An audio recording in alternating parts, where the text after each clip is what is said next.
those I saw basely and wickedly defamed. Close quote. So when you hold the Institutes in your hand, sure it's controversial, sure it's got all kinds of polemical language in it, but know that the seed of it was the blood of French young pastors who had fallen in love with the gospel.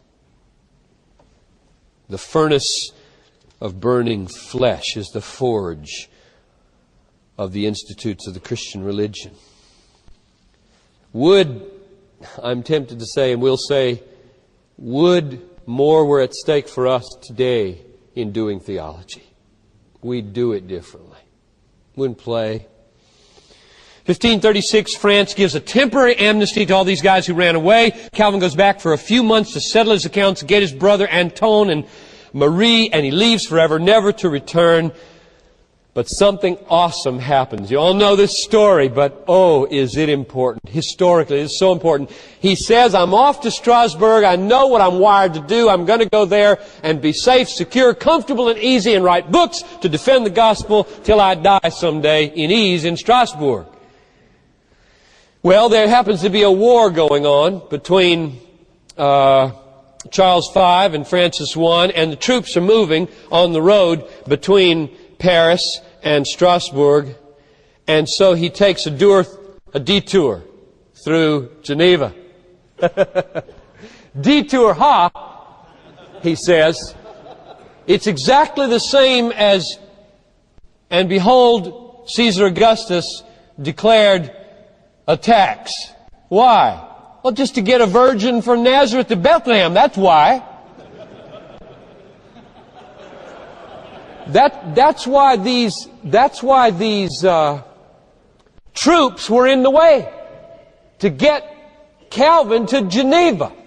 Don't doubt that 1 minute. Of course, there are 10,000 other things God was doing. Just like, you know why you came to this conference, or why we held this conference? So that a maid over at the Holiday Inn would be saved. That's why.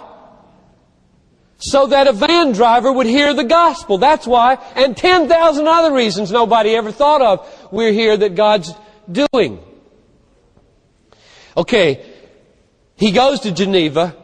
One night, William Farel, firebrand of the Reformation in Geneva, finds out that he's there, and he comes to him, and this is what happened. Let's let Calvin give us the words this time.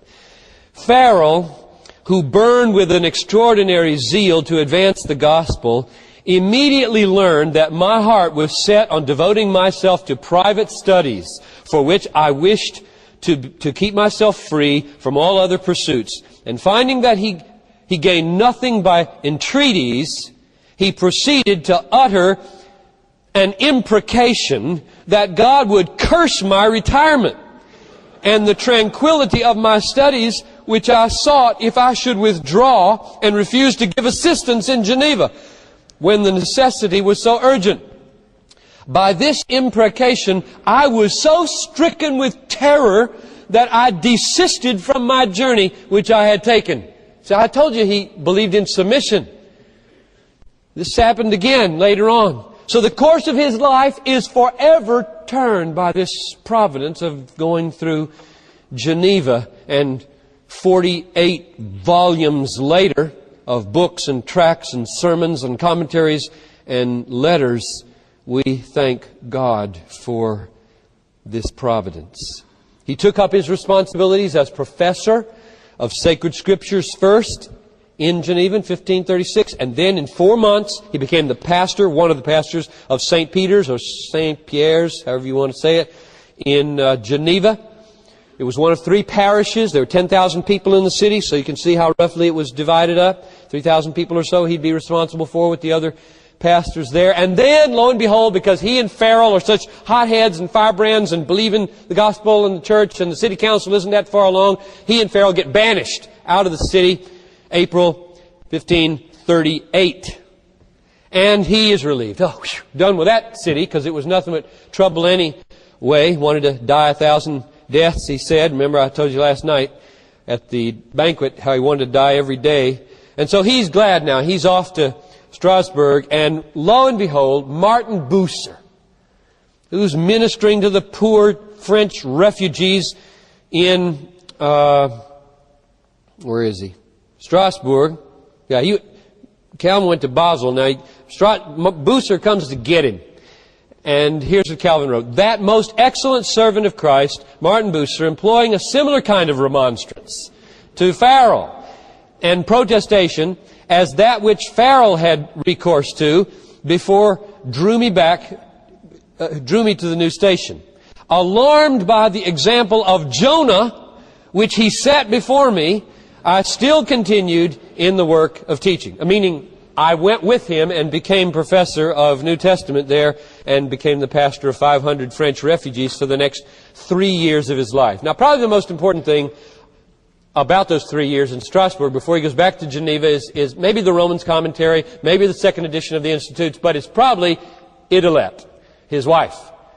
She was an Anabaptist, believe it or not. He had no truck for the Anabaptists at all, and she married one, and her husband, Jean, died, and he married her in August 6th of 1540.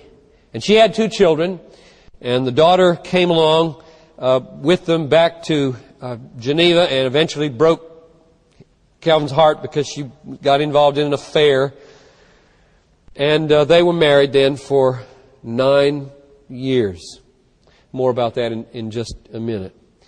May 1st, 1541, the city council changes its mind. We've really blown it because we sent away John Calvin, William Farel. Let's get them back. And so he agonizes through this decision again, and he goes back and stays there for the rest of his life, which is not very long. 23 more years, and he dies when he's 54 years old. You keep your bow strung like he did, and you won't live beyond 54, probably. Tuesday, September 13, 1541, he entered Geneva for the second time to serve that church until he died. His first son is born July 28, 42. He dies in 2 weeks. And 2 other children die in childbirth. And then she never recovers. And 9 years later, Idelette Calvin dies. And he never remarries. So there's this season of great heartache in his life. All of his children die. His wife dies. He never remarries. He writes to Viret, you know well how tender or rather soft my mind is. Had not a powerful self-control been given to me, that's an understatement. Had not a powerful self-control been given to me, I could not have borne up so long. Truly mine is no common source of grief. I have been bereaved of the best companion of my life, of one who, had it been so ordained, would have willingly shared not only my poverty, but even my death. During her life, she was the faithful helper of my ministry. From her, I never experienced the slightest hindrance. She was never troublesome to me throughout the whole course of her illness, but was more anxious about her children than herself. As I feared these private worries might upset her to no purpose, I took occasion 3 days before she died to mention that I would not fail in discharging my duty towards her children. He never remarried, and oh, it is good that he did not, because the life he then led would have been a disappointment to any woman. Listen to this summary of it from Coladon, who was a contemporary. Calvin did not spare himself at all, he wrote, working far beyond what his power and regard for his health could stand. He preached commonly every day for 1 week in 2, and twice every Sunday, or a total of 10 times every fortnight. Every week he lectured 3 times in theology. He was at the consistory on the appointed day and made all the remonstrances. Every Friday at the Bible study, what he added after the leader had made his declaration was almost a lecture. He never failed in visiting the sick, in private warning and counsel, and the rest of the numberless matters arising out of the ordinary exercise of his ministry. But besides these ordinary tasks, he had great care for believers in France, both in teaching them and exhorting and counseling them and consoling them by letters when they were being persecuted, and also in interceding for them. Yet all that did not prevent him from going on working